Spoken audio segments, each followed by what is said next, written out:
King Nebuchadnezzar, a prominent ruler of ancient Babylon, held a significant place in history during the Neo-Babylonian Empire, 604 to 562 BC. His name, meaning "O Nabu, protect my son," reflects the Babylonian connection to the god Nabu. His reign succeeded that of his father Nabopolassar and marked a period of Babylonian dominance in the region. Ascending to the throne, Nebuchadnezzar expressed his aspirations for a lasting legacy and sought the favor of the god Marduk. His reign witnessed the flourishing of Babylon as a powerful city-state, solidifying his position as a formidable warrior. Nebuchadnezzar 6y5 at 104 to 562 BSE was the greatest king of ancient Babylon during the period of the Neo-Babylonian Empire 626 to 539 BC, succeeding its founder, his father Nabopolassar, 626 to 605 BC. He is best known from the biblical books of Daniel and Jeremiah, where he is portrayed as the king who stands against God. King Nebuchadnezzar is mentioned in the Old Testament books of 2 Kings, 2 Chronicles, Ezra, Jeremiah, and Ezekiel. However, he is spoken of most in the book of Daniel. He is first introduced in 2 Kings 24 amidst a crop of corrupt kings of Judah. Eventually, the Babylonian army destroyed and took captive all survivors, fulfilling the prophet Jeremiah's warnings and God's disciplinary action of his people. Nebuchadnezzar married Amytis of Media El, 630 to 565 BC, and so secured an alliance between the Medes and the Babylonians, to Amytis being the daughter, or perhaps granddaughter of Cyaxares, king of the Medes, and according to some sources had the Hanging Gardens of Babylon built for her to remind her of her homeland in Persia.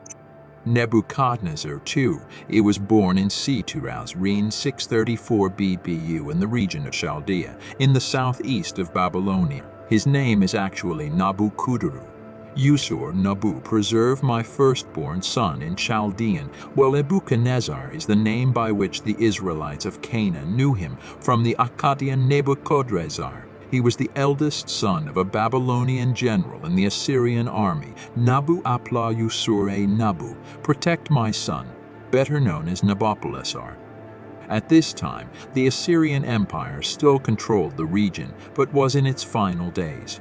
The empire had grown too large to maintain and began to weaken toward the end of the reign of the last great Assyrian king Ashurbanipal 668 to 627 BC. In 627 BC, the Assyrians sent 2 of their representatives to take charge of Babylon, but Nabopolassar refused to support them, sent them back home, and was crowned king in 626 BC.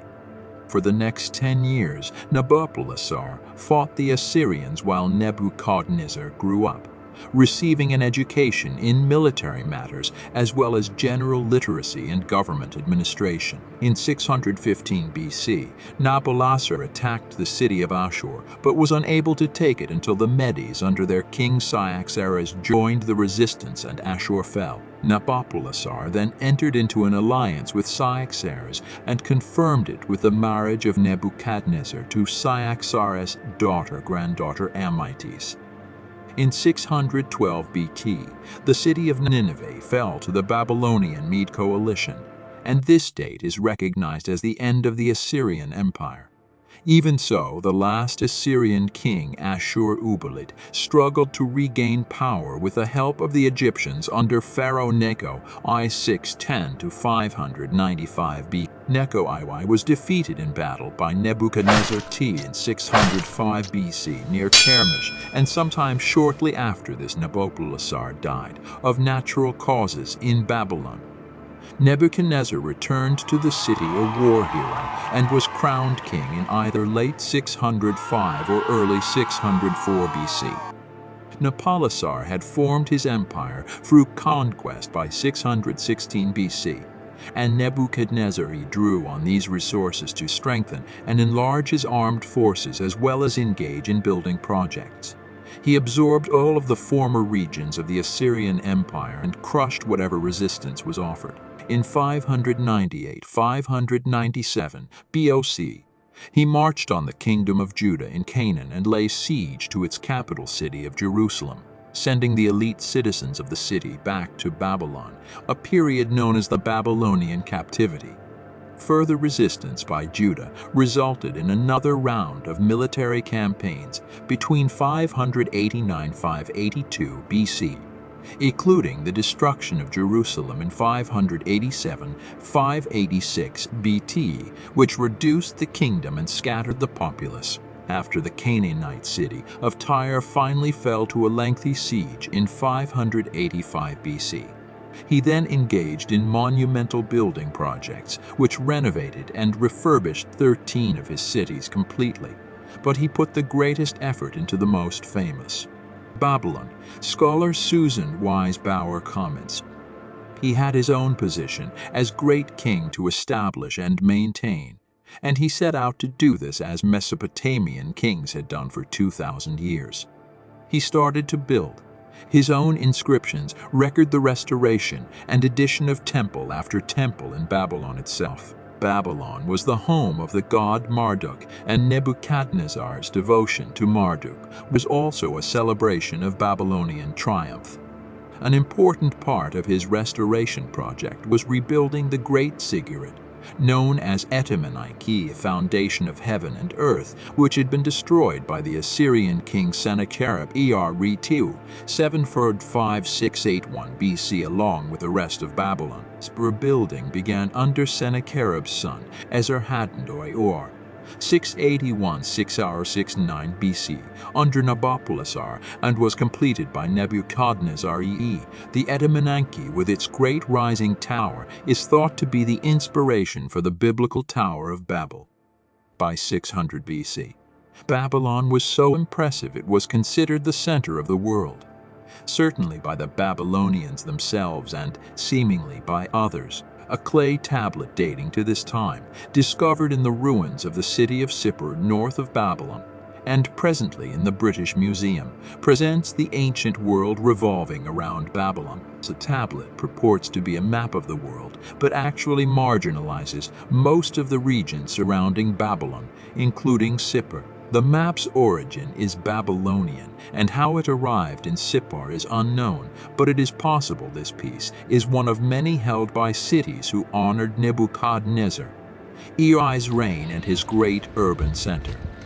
The great temples and monuments were accented and made accessible by new roads, and special attention was given to the creation of the processional way for the festival of Marduk, during which the god's statue was taken from the temple and paraded through the city and out beyond the gates. This road was 70 feet at 21 m wide and ran from the temple complex in the heart of the city out through the Ishtar Gate in the north, a considerable distance of over half a mile, nearly a kilometer, in length, with walls rising over 50 feet, 15.2 on either side. These were decorated with over 120 images of lions, dragons, bulls, and flowers in gold. Nebuchadnezzar, too, was especially proud of the Ishtar Gate and processional way, and left an inscription describing them and his reason for creating them, which reads, in part, how he had the gates made. The walls of Babylon and the Ishtar Gate were considered so impressive that some ancient writers claimed they should have been included on the list of the 7 wonders. Babylon was included on that list, but for a different attraction: the Hanging Gardens. The Hanging Gardens are the only one of the ancient 7 wonders whose existence is disputed, because no archaeological evidence has been found of them, and further, the only known reports of them come from after Babylon's fall. Even more significantly, the famous East India House inscription, a paean of praise written by Nebuchadnezzar himself, boasting of his beautification of the city, and so called because it was discovered by a representative of the East India Company in 1801, makes no mention of the Hanging Gardens. They are most explicitly described in a passage from Diodorus Siculus. Diodorus refers to a Syrian king following the Greek tradition of referring to Mesopotamia as Assyria, but it may also be because he was describing gardens in the Assyrian city of Nineveh instead of at Babylon. Sennacherib had famously made Nineveh the jewel of the Assyrian Empire, just as Nebuchadnezzar too, and would later do at Babylon. It has been established that Nineveh boasted many magnificent parks and gardens, and based on this, and on the distance in time between Nebuchadnezzar's reign and reports of the Hanging Gardens, scholars now believe they were located at Nineveh if they existed at all. Even though no physical evidence of the Hanging Gardens has been found at Babylon, there is no reason to believe that Nebuchadnezzar would not or could not have built them there. Scholar Paul Krugwaksek, although there is no doubt this is true, almost every ancient writer addresses Babylon with a tone of awe and reverence. It was not an opinion shared by all, and unfortunately for Babylon's reputation, those who did not would become the most widely read source on the Hebrew scribes responsible for the narratives of the Bible. King Nebuchadnezzar's path crossed both the prophets Daniel and Jeremiah in his lifetime, both who carried important messages for God's people about the new covenant, the coming of the Messiah Jesus Christ. Daniel's interpretation of Nebuchadnezzar's dreams also had many correlations to the book of Revelation, later penned by the Apostle John. Our God is purposeful, weaving his authoritative hand throughout all of human history, including the life of this storied Babylonian king. Babylon and Nebuchadnezzar, described in the most glowing terms and phrases in other works from the ancient world, accordingly receive poor treatment in the Bible. Babylon is routinely characterized as a city of sin and evil, and Nebuchadnezzar appears in the book of Daniel as a stubborn tyrant who recognizes the power of Daniel's God, but will not submit to him until he is literally driven insane and is then restored. In the book of 2 Kings, the scribes relate the sack of Jerusalem, and Nebuchadnezzar is mentioned elsewhere as well. But it is primarily the book of Daniel which has cemented Nebuchadnezzar's reputation for the largest audience. The most dramatic event for Nebuchadnezzar in this account is when a voice comes down from heaven declaring he will shortly go insane, and this comes swiftly to pass. Daniel chapter 4 verses 25 to 30. Nebuchadnezzar is said to have been driven away from among men, and did eat grass like an ox, and his body was wet with the dew of heaven, until hairs grew like the feathers of eagles, and his nails like birds' claws. Chapter 4, verses 30. The madness lasts for 7 years, just as the voice from heaven predicted. And then the king's sanity is restored, and he gives praise to God. So where does this leave the famous story of Nebuchadnezzar losing his marbles and eating grass for 7 years? Are there also hints in the historical record? First, let's recap the tale as told in Daniel chapter 4. In the Bible account, Nebuchadnezzar has a disturbing dream that none of his court magicians could interpret. So he asks Daniel, a young exiled Judean known as a visionary. Even now the dream is clear. If Nebuchadnezzar doesn't repent and praise the one true God, he will be stricken with a madness that will cause him to wander the wilderness like a beast. The story continues. 12 months later, as the king was walking on the roof of the royal palace of Babylon, he said, "Is not this the great Babylon I have built as the royal residence by my mighty power and for the glory of my majesty?" Even as the words were on his lips, a voice came from heaven. "This is what is decreed for you, King Nebuchadnezzar. Your royal authority has been taken from you. You will be driven away from people and will live with the wild animals. You will eat grass like the ox. 7 times will pass by for you until you acknowledge that the Most High is sovereign over all kingdoms on earth and gives them to anyone he wishes." Immediately what had been said about Nebuchadnezzar was fulfilled. He was driven away from people and ate grass like the ox. His body was drenched with the dew of heaven until his hair grew like the feathers of an eagle and his nails like the claws of a bird. At the end of that time, Nebuchadnezzar raised my eyes toward heaven, and my sanity was restored. Then I praised the Most High. I honored and glorified him who lives forever. Now let's see the first dreams of Nebuchadnezzar and all its interpretation. Soon after Daniel entered into the civil service of King Nebuchadnezzar, the king had puzzling dreams that awakened him from his sleep. Daniel 2:1. At least one of them was so disturbing that the king called for his advisors to tell him his dream and to if they didn't do so, the king told them that they would be killed. Verses 2:5. The king's wise men, his magicians, astrologers, and sorcerers simply had no idea of the dream or its meaning.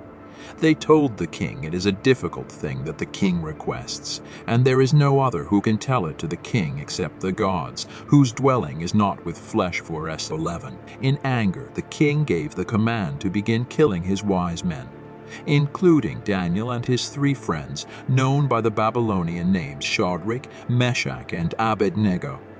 When Daniel learned of the king's decree to kill his advisors, Daniel requested an opportunity to tell the king his dream and its interpretation. Daniel's request was granted, and before meeting the king, Daniel shared the news with his 3 friends. All of them then beseeched God for his help and their deliverance from what appeared to be certain death. God then revealed both the king's dream and its meaning in a vision to Daniel. Verse 19. The meaning of the dream? Appearing before King Nebuchadnezzar, Daniel told the king that there is a God in heaven who reveals secrets, and that he had revealed to Daniel not only the dream, but its interpretation. Verse 28. Daniel then explained that the king had seen an awesome image standing before him. This massive image had a head of fine gold, chest and arms of silver, belly and thighs of bronze, legs of iron, and feet and toes partly of iron and partly of clay. Verse 31-33. Then a great stone of supernatural origin, one cut out without hands. Verse 34. Struck the image on its feet of iron and clay, whereupon the image was broken in pieces and blown away like chaff. The stone became a huge mountain that filled the whole earth. 35.